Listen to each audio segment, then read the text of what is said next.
Assalamualaikum warahmatullahi wabarakatuh. Perkenalkan, nama saya Rini Wulandari dengan NIM 20240501030012, Prodi Manajemen Bisnis Syariah kelas A. Di sini saya akan mempresentasikan makalah akuntansi biaya dari kelompok 7 sampai kelompok 13. Langsung saja ke materinya. Di materi pertama itu ada join product and by product. Nah, langsung saja. Di bagian A itu ada pengertian produk bersama dan produk sampingan. Nah, berdasarkan konsep dasar akuntansi biaya, produk bersama atau joint product didefinisikan sebagai beberapa produk yang dihasilkan dalam suatu rangkaian atau seri proses manufaktur secara bersamaan atau serempak menggunakan bahan baku, tenaga kerja langsung, dan alokasi biaya overhead secara bersama. Nah, di poin B itu ada karakteristik produk bersama dan konsep split of point. Nah, di materi ini terdapat beberapa poin. Yang pertama itu ada diproduksi secara bersamaan. Yang kedua itu memiliki hubungan fisik yang erat. Yang ketiga itu ada memiliki split of point atau titik pisah. Selanjutnya yang keempat itu ada dapat dijual atau diproses lebih lanjut setelah titik pisah. Poin C itu ada tujuan dan alasan penting alokasi biaya bersama. Nah, di sini terdapat beberapa poin. Yang pertama itu ada menentukan HPP, yang kedua itu ada menilai persediaan, yang ketiga itu ada membantu penyusunan laporan keuangan, yang keempat itu ada dasar penetapan harga dan pengambilan keputusan. Materi D itu ada metode alokasi biaya bersama. Yang pertama itu ada metode nilai jual relatif, yang kedua ada metode unit fisik, yang ketiga ada metode biaya satuan rata-rata, dan yang keempat itu ada metode rata-rata tertimbang. Lanjut, di materi selanjutnya itu ada just in time costing. Nah, materi ini menjelaskan konsep sistem biaya atau just in time atau backfulls costing yang dirancang untuk perusahaan dengan sistem produksi efisien. Sistem ini menyederhanakan pencatatan biaya dengan meminimalkan persediaan dan menghitung biaya secara mundur saat produksi selesai. Bukan di setiap tahap proses, pembahasan meliputi mekanisme kerja, perbedaan dengan sistem konvensional, syarat penerapan, kelebihan, kekurangan, serta kesesuaian dengan prinsip akuntansi syariah. Nah, materi selanjutnya itu ada material controlling. Nah, materi ini menguraikan pengertian, tujuan, fungsi, metode, dan kendala pengendalian bahan baku. Material controlling bertujuan menjalin ketersediaan bahan, meminimalkan biaya persediaan, menghindari pemborosan, dan menghasilkan data biaya yang akurat.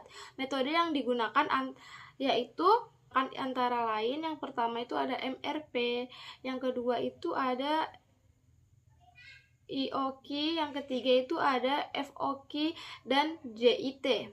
Nah, pelaksanaannya sering menghadapi hambatan seperti pencatatan tidak tertib, selisih stok, keterbatasan sistem informasi, kurangnya koordinasi, dan fluktuasi harga bahan baku.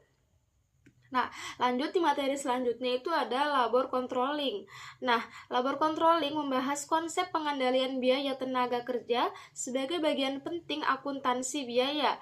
Ruang lingkupnya meliputi klasifikasi biaya, perencanaan tenaga kerja, analisis selisih biaya, dan evaluasi produktivitas. Efektivitasnya dipengaruhi faktor internal dan eksternal seperti regulasi, keterampilan karyawan, dan teknologi. Dibahas pula indikator pengukuran kerja, tantangan yang dihadapi, serta strategi untuk meningkatkan efisiensi penggunaan tenaga kerja. Lanjut, di materi selanjutnya itu ada factory overhead controlling. Nah, ini menjelaskan pengertian pentingnya klasifikasi dan mekanisme pengendalian biaya overhead pabrik. Biaya overhead meliputi semua biaya produksi tidak langsung yang dikelompokkan menjadi biaya tetap, variabel, dan semi variabel. Nah, pengendalian dilakukan melalui perencanaan anggaran, pengelompokan berdasarkan departemen, pembebanan biaya, serta analisis selisih untuk mendeteksi penyimpanan dan meningkatkan efisiensi operasional serta profitabilitas perusahaan. Nah, lanjut, di materi selanjutnya itu ada departementalisasi biaya overhead pabrik. Nah, departementalisasi biaya overhead pabrik adalah proses mengelompokkan dan pengalokasian biaya overhead ke setiap departemen agar perhitungan harga pokok produksi menjadi lebih akurat dalam penerapannya. Perusahaan membagi departemen menjadi departemen produksi dan departemen jasa, kemudian mengumpulkan biaya overhead, mengalokasikan biaya departemen jasa ke departemen produksi, menentukan tarif biaya overhead tetap, biaya overhead tiap departemen, lalu membebankannya ke produk sesuai aktivitas yang dilakukan. Nah, metode ini membantu perusahaan membebankan biaya secara lebih adil, mempermudah pengendalian dan evaluasi biaya, lanjut di materi mendukung selanjutnya itu ada pengembangan sistem keputusan biaya manajemen, standar serta dan meningkatkan analisis varian. efisiensi operasional. Nah, Menguraikan penerapannya konsep membutuhkan data materi yang ini lengkap dan menguraikan proses yang konsep lebih biaya rumit. standar sebagai pedoman biaya yang ditetapkan sebelum produksi, berfungsi untuk perencanaan, pengendalian, dan penilaian efisiensi. Analisis varian digunakan untuk membandingkan biaya aktual dengan biaya standar guna mengetahui besar dan penyebab penyimpangan, baik yang menguntungkan maupun tidak menguntungkan. Nah, penerapannya meliputi unsur bahan baku, tenaga kerja, dan overhead, serta berperan penting dalam mendukung pengambilan keputusan manajemen. Nah, itulah materi yang dapat saya sampaikan. Kurang dan lebihnya mohon dimaafkan. Wabillahi taufiq wal hidayah. Wassalamualaikum warahmatullahi wabarakatuh.